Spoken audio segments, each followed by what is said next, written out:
नमस्कार army soldiers. आज आपका 15 नंबर मॉक टेस्ट आपके सामने आ चुका है वर्दी वालों। बहुत ही शानदार तरीके से अपन ने 14 मॉक टेस्ट कंप्लीट कर लिए। हर मॉक टेस्ट में आपको जीके के टोटली 15 क्वेश्चन मिल रहे हैं। आज का पहला प्रश्न आपके सामने स्क्रीन पर रहा और दोस्तों जीके में जीनियस बना देंगे। बस बेफिक्र तरीके से एग्जाम तक अपने साथ बने रहे। जीके का एक भी प्रश्न गलत ना होने देंगे। ट्रिक से समझाने वाला हूँ। जय जवान जय किसान का नारा किसने दिया? हो गया द स्लोगन जय जवान जय किसान। दोस्तों जवान और किसान कैसे होते हैं? बहादुर होते हैं। तो याद रखना ऑप्शन यहाँ पर आपका सी हो जाएगा, बहादुर, लाल बहादुर शास्त्री। अब ना भूलोगे कभी सुभाष चंद्र बोस ने नारा दिया जय हिंद का, कभी नहीं भूलोगे। जय हिंद का नारा किसने दिया? सुभाष चंद्र बोस ने नारा दिया। याद रखना सुभाष चंद्र बोस का ही नारा है दिल्ली चलो का। दिल्ली चलो, दिल्ली चलो का नारा भी किसने दिया? सुभाष चंद्र बोस ने दिया। ये भी आपको याद रखना है। सुभाष चंद्र बोस ने ही कहा तुम मुझे खून दो मैं तुम्हें आजादी दूंगा। दोस्तों यदि याद रखें मेरे वीरे, एक आपका नारा हो जाएगा यहाँ पर जो है इंकलाब जिंदाबाद भगत सिंह का नारा हो जाएगा। महात्मा गांधी के नारे कई बार पूछा जाता है। महात्मा गांधी के नारे, महात्मा गांधी ने नारा दिया, याद रखना, हे राम का। हे राम महात्मा गांधी के अंतिम शब्द थे, हे राम। महात्मा गांधी ने कहा करो या मरो, करो या मरो। महात्मा गांधी ने कहा भारत छोड़ो अंग्रेजों। तो ये भी नारे आपको साथ में याद रखने हैं। ठीक है जी, अगले प्रश्न की ओर चलते हैं। दूसरा प्रश्न आपके सामने, विश्व मानवाधिकार दिवस हर वर्ष कब मनाया जाता है? When is world human rights day celebrate every year? दोस्तों विश्व मानवाधिकार दिवस 10 दिसंबर को मनाया जाता है। ऑप्शन आपका डी करेक्ट हो जाएगा। 1 दिसंबर को मनाया जाता है विश्व एड्स दिवस। क्या मनाया जाता है? विश्व एड्स दिवस 1 दिसंबर को। ठीक है, इसी प्रकार 2 दिसंबर को मनाया जाता है कंप्यूटर साक्षरता दिवस, कंप्यूटर लिटरेसी डे। 4 दिसंबर को मनाया जाता है दोस्तों नेवी डे, नौसेना दिवस। 7 दिसंबर को मनाया जाता है सशस्त्र सेना झंडा दिवस, आर्म्ड फ्लैग फोर्स डे। और 10 दिसंबर को मनाया जाता है विश्व मानवाधिकार दिवस। तो ये दिसंबर के एक बार आपका मैंने रिवीजन रिकॉल करवा दिया। अगला प्रश्न तीसरा, नैनीताल किस राज्य में स्थित है? नैनीताल दोस्तों उत्तराखंड में हो जाएगी। नैनीताल आपका ऑप्शन यहाँ पर हो जाएगा ए करेक्ट। ठीक है, नैनीताल कहाँ पर? उत्तराखंड में। ठीक है, ये आपको याद रखना है। अगले प्रश्न की ओर चलते हैं। ये रहा आपके सामने नेक्स्ट, ये रहा आपके सामने आज का नेक्स्ट क्वेश्चन। प्रश्न पूछा है भारत में सबसे अधिक वर्षा वाला स्थान कौन सा है? Which is the rainiest place in India? मेरे वीर Mawsynram Meghalaya, option A correct हो जाएगा। सबसे ज्यादा वर्षा वाला स्थान हो जाएगा गोवा। दोस्तों भारत का सबसे छोटा राज्य है। क्या है? स्मॉलेस्ट स्टेट, छोटा राज्य है। किसमें? एरिया में, क्षेत्रफल में सबसे छोटा राज्य गोवा है, आपको याद रखना है। ठीक है, और क्षेत्रफल में सबसे बड़ा राज्य कौन सा है? बड़ा राज्य हो जाएगा राजस्थान, क्षेत्रफल में, आपको याद रखना है। अगला प्रश्न, पांचवा प्रश्न है, मैकमोहन रेखा किस देश के बीच पड़ती है? मैकमोहन रेखा दोस्तों, मैकमोहन रेखा भारत और चाइना के बीच, आपको याद रखना है। भारत और पाकिस्तानी के बीच कौन सी है?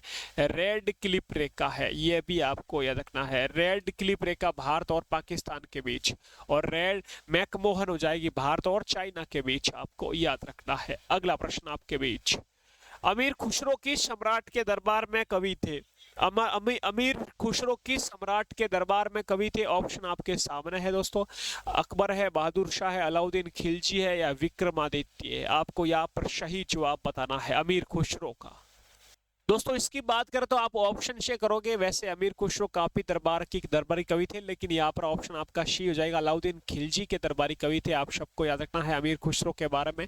ठीक है, तो यहाँ पर आपका ऑप्शन सी करेक्ट हो जाएगा। दोस्तों अलाउद्दीन खिलजी को जानते हो? अलाउद्दीन खिलजी, इन्होंने आपने चाचा जलालुद्दीन खिलजी की हत्या करके जो दिल्ली की सत्ता अपने हाथ में ली। अलाउद्दीन खिलजी के काफ़ी अपन ने जो है अभियान पढ़े, जैसे कि अपना चित्तौड़गढ़ अभियान और रणथंभौर अभियान 1301, चित्तौड़गढ़ अभियान 1303। यहाँ पर जो है अपन ने पढ़ा शाका हुआ था रावल रतन सिंह, रानी पद्मिनी, 1303 वाला चित्तौड़गढ़ का शाका। पूरा डिटेल में मैंने अपने नोट्स में समझाया, वहां पर भी आपने देखा होगा। ठीक है जी, अगला प्रश्न आपके बीच, भीम का पूरा नाम क्या है? What is the full form of Bhim? दोस्तों भीम एप्लीकेशन भी आप कह सकते हो। तो इसका फुल फॉर्म यहाँ पर आपको पूछा है, जल्दी से इसका सही जवाब। दोस्तों इसका सही जवाब हो जाएगा आपका ऑप्शन ए करेक्ट हो जाएगा, Bharat interface for money. Option A correct हो जाएगा, भारत इंटरफेस फॉर मनी। आपको सिम का फुल फॉर्म याद रखना है, आपको एटीएम का फुल फॉर्म याद रखना है, आपको इसरो का, आपको नाटो का, आपको डीआरडीओ का, ये आर्मी के फेवरेट प्रश्न बनते हैं, यहाँ से प्रश्न पूछा जाता है मेरे वीरे, और मैंने हर मॉक टेस्ट में ये सब आपको करवाए हैं। अगला, सुप्रीम कोर्ट के न्यायाधीशों की नियुक्ति कौन करता है?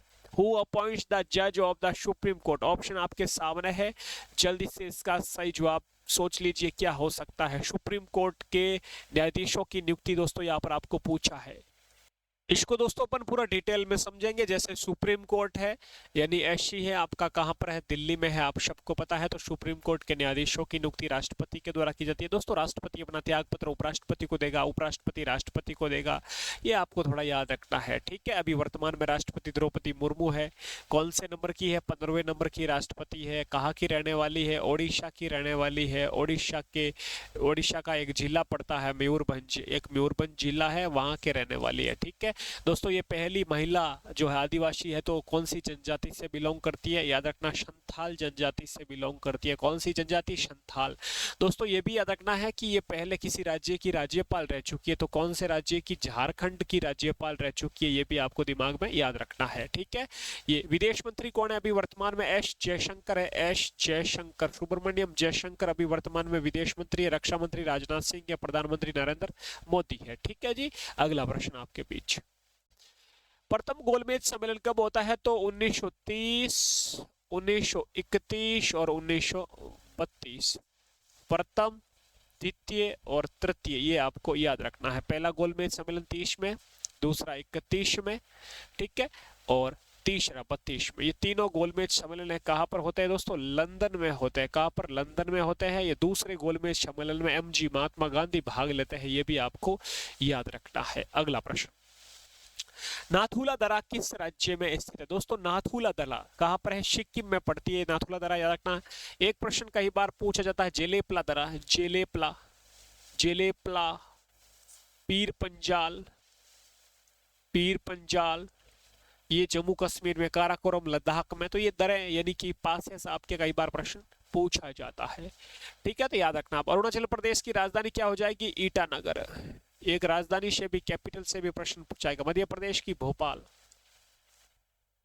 गुजरात की गांधीनगर,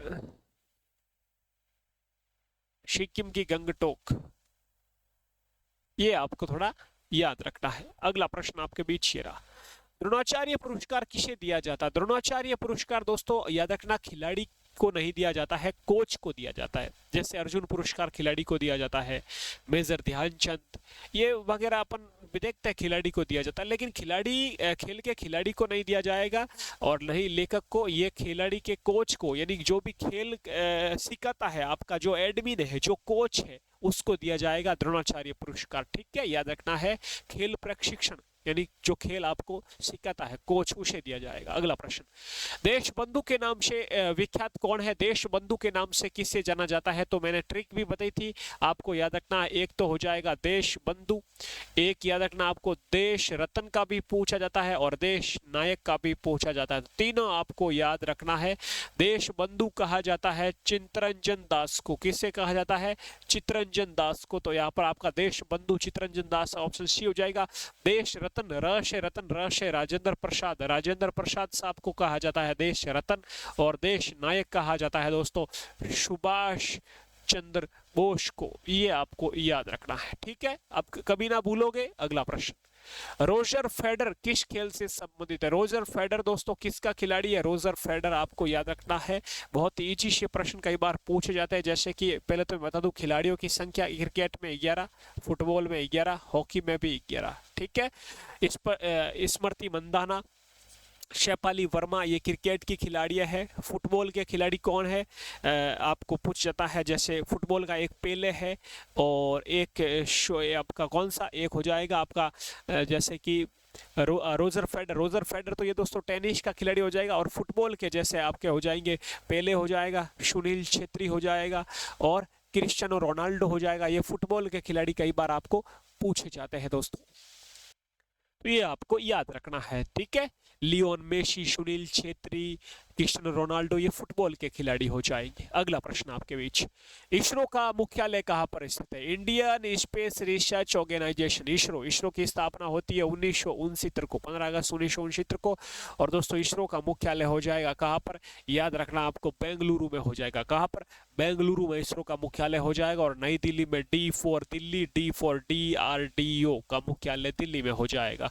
मुंबई में दोस्तों RBI, reserve bank of India, RBI का मुख्यालय हो जाएगा। ये आपको याद रखना है। अगला प्रश्न, आज का लास्ट प्रश्न, नौका दौड़ का आयोजन किस त्योहार पर होता है? थोड़ा ये डिफिकल्ट प्रश्न है, वरना तो मैं आपको देता घर पर करने के लिए कमेंट बॉक्स में इसका उत्तर, लेकिन मैं करवा देता हूँ। नौका दौड़ दोस्तों, ये नौका दौड़ है ना, ओणम के त्योहार पर की जाती है। ओणम है कहाँ का? ओणम दोस्तों केरल का है। ओणम केरल का है। और एक आता है पोंगल, पोंगल ये कहाँ का है? तमिलनाडु का है, ठीक है, तमिलनाडु का है। तो ये ओणम के फेस्टिवल के उपलक्ष्य में नौका दौड़ की जाती है। आपको याद रखना है केरल का फेस्टिवल है। क्लियर? ये आपके आज के 15 क्वेश्चन थे। कैसे लगे? उम्मीद करता हूँ अच्छे लगे। और यदि आप मेरे से डिटेल में अभी भी मौका है 10 दिन में मेरे से नोट्स पढ़ना चाहते हो, तो आपके लिए मैंने शानदार तरीके से आपके जीके के नोट्स तैयार किए हैं मेरे वीरे। ये आप पढ़ सकते हो, बहुत ही आपके कम टाइम में आप आराम से बिल्कुल डिटेल में पढ़ सकते हो। यह है आपके लिए, आर्मी वालों के लिए। वैसे ये शुरुआत से मेरा 70 रुपये का कंप्लीट कोर्स चल रहा था जीके का, सिर्फ जीके कंप्लीट, चाहे history, geography, static GK, economics, current affairs. लेकिन अभी क्लासे देखने का आपके पास टाइम नहीं है। यदि देखना चाहते हो देख सकते हो, लेकिन यदि ये आप न लेके आप आराम से 29 रुपये वाला छोटा सा ये कोर्स है, जिसमें आपको मिलेंगे कंप्लीट नोट्स मिलेंगे। इसमें वीडियो नहीं मिलेंगे, इसमें आपको वीडियो क्लासे मिलेगी, ट्रिक से समझा रहा हूँ, लेकिन इसमें सिर्फ आपको मेरे नोट्स मिलेंगे। जैसा कि आपने नेवी एग्जाम में देखा, बहुत सारे प्रश्न, बहुत सारे हर शिफ्ट में अपने नोट्स से प्रश्न पूछे गए। तो मेरे से आप पढ़ना चाहते हो, ये आपके सामने नोट्स है। 29 रुपये में, ओनली 29 में आपका छोटा सा कंप्लीट जीके के नोट्स वो आपको इस तरह से मिलेंगे। जैसे ये अपना एप्लीकेशन है, चलो बाद में बताता हूँ, पहले आपको नोट्स बताता हूँ। ये जैसे लोक नृत्य इस तरह से, ये आपके जो भी अंतर्राष्ट्रीय संगठन हो गए मेरे वीरे, जैसे कि विश्व बैंक का, यूनेस्को का, यूनिसेफ का, ये बिल्कुल अच्छे से समझे हुए हैं ट्रिक से। फिर ये आपके खिलाड़ी हो गए, खेल से संबंधित खिलाड़ी हो गए, ये आपकी सिंधु घाटी सभ्यता वगैरह स्थल हो गए। तो इस तरह से आपको ये नोट्स मिलेंगे। ओनली 29 रुपये का छोटा सा पैकेज है, ये आप परचेज कर सकते हो। इसके लिए आपको प्ले स्टोर पर जाना पड़ेगा और वहां पे लिखना पड़ेगा जीके सीरीज। ऐसे आप आपका एप्लीकेशन, ये नाम लिखोगे तो अपना एप्लीकेशन आ जाएगा और ये इस तरह सा लोगो दिखेगा, वो आपको डाउनलोड कर लेना। या फिर ये QR कोड है एप्लीकेशन का, इसे स्कैन करके भी सीधा आप एप्लीकेशन पर पहुंच सकते हो, ठीक है। बाकी कल फिर मिलते हैं। कौन सा मॉक टेस्ट रहेगा कल मेरे वीरे? कल रहेगा आपका 16 नंबर मॉक टेस्ट। 15 कंप्लीट हो गए, कल 16 नंबर मॉक टेस्ट में मिलेंगे। अपना ख्याल रखें। जय हिंद, जय भारत।